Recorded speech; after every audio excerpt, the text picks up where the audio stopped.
Hello, my name is Jack Marrows, and today we're going to be discussing the long tail of Steam. Traditionally, before e-commerce, for a product to be successful, it needed to have high volume appeal. However, due to cost reduction and better targeted marketing, possible due to the internet, money can be made selling to niche markets. Collectively, niche markets can generate sales numbers similar or better than traditional markets. So the niche markets on this graph we're looking at right now are represented in the long tail. And what this graph is suggesting is that the long tail consists of a lot more products, and not as many of those products get sold as the products in the head. But because there's so many of these products, collectively, they can sell at the same volume as the products in the head. Now, a company which has obviously picked up on this is Steam. Steam is an online digital entertainment company that currently offers 1,100 games to purchase, download, and play from any computer. Compared to department stores that rarely offer over 100 titles, and they're usually the more popular ones, Steam's range is much larger and caters for specific interests rather than current trends. Such business models are what Anderson referred to when he coined the term leveraging the long tail. So, for instance, right now I've got the game Counter-Strike up on my Steam screen. If I went to a department store right now and looked for Counter-Strike, it is highly unlikely I would find this product because it's very old and is not currently popular. However, as an avid Counter-Strike player in my childhood, I would like to buy it, and Steam has allowed me to do this. Now, the reason Steam can do this and a department store can't is because Steam has reduced costs in inventory, storage, and distribution. So what I actually mean by this is, firstly, Steam aren't going to be paying for Counter-Strike until I personally purchase the game or someone else purchases the game. This reduces their upfront cost, as opposed to a traditional department store, which would have to purchase the game before I bought it, hence running the risk that I may not purchase it at the full price or at all.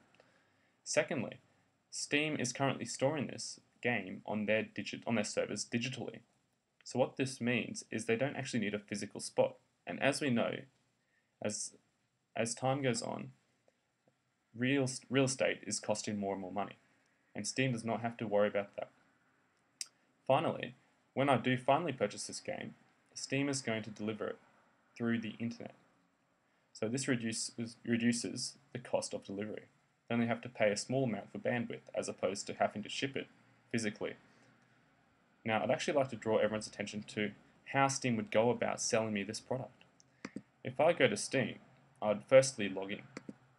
And this is another way that they're reducing costs. If I was in a department store, I wouldn't be logging in. Instead, I'd be walking up to a clerk who was on the department store's payroll. If I wanted to join Steam, you'll notice that it will be me who enters all the details, not someone on Steam's payroll. This is helping to reduce costs. And this would be true right through to the payment, where I would be required to enter my credit card details. In purchasing and account management is not the only area where Steam is reducing costs in staff. They're also reducing costs in support staff. If users are having a problem with one of Steam's products, they post it on the support forum. On the support forum, other users come on and they will respond to people's issues and give them a hand in fixing them. Under the circumstances that a user can't help them, Steam does offer a knowledge base which uses support experts, or technical experts. Now, when an issue is solved using the knowledge base, it is then kept on the website so that other users who face the same issue in the future can access the same information, and Steam is not required to provide another personnel to answer that same question. In summary, as you can see, trends show that through using new technologies to reduce costs collectively, niche markets are as economically viable as their traditional high-appeal counterparts. In fact, businesses can now be built on hitting the growing niche markets. Now, Steam currently offers 1,100 games. I would like to see Steam in the future offer a lot more. A way I could suggest Steam might extend their tail would be to allow developers, not even necessarily big developers, but any game developer to submit a game to Steam.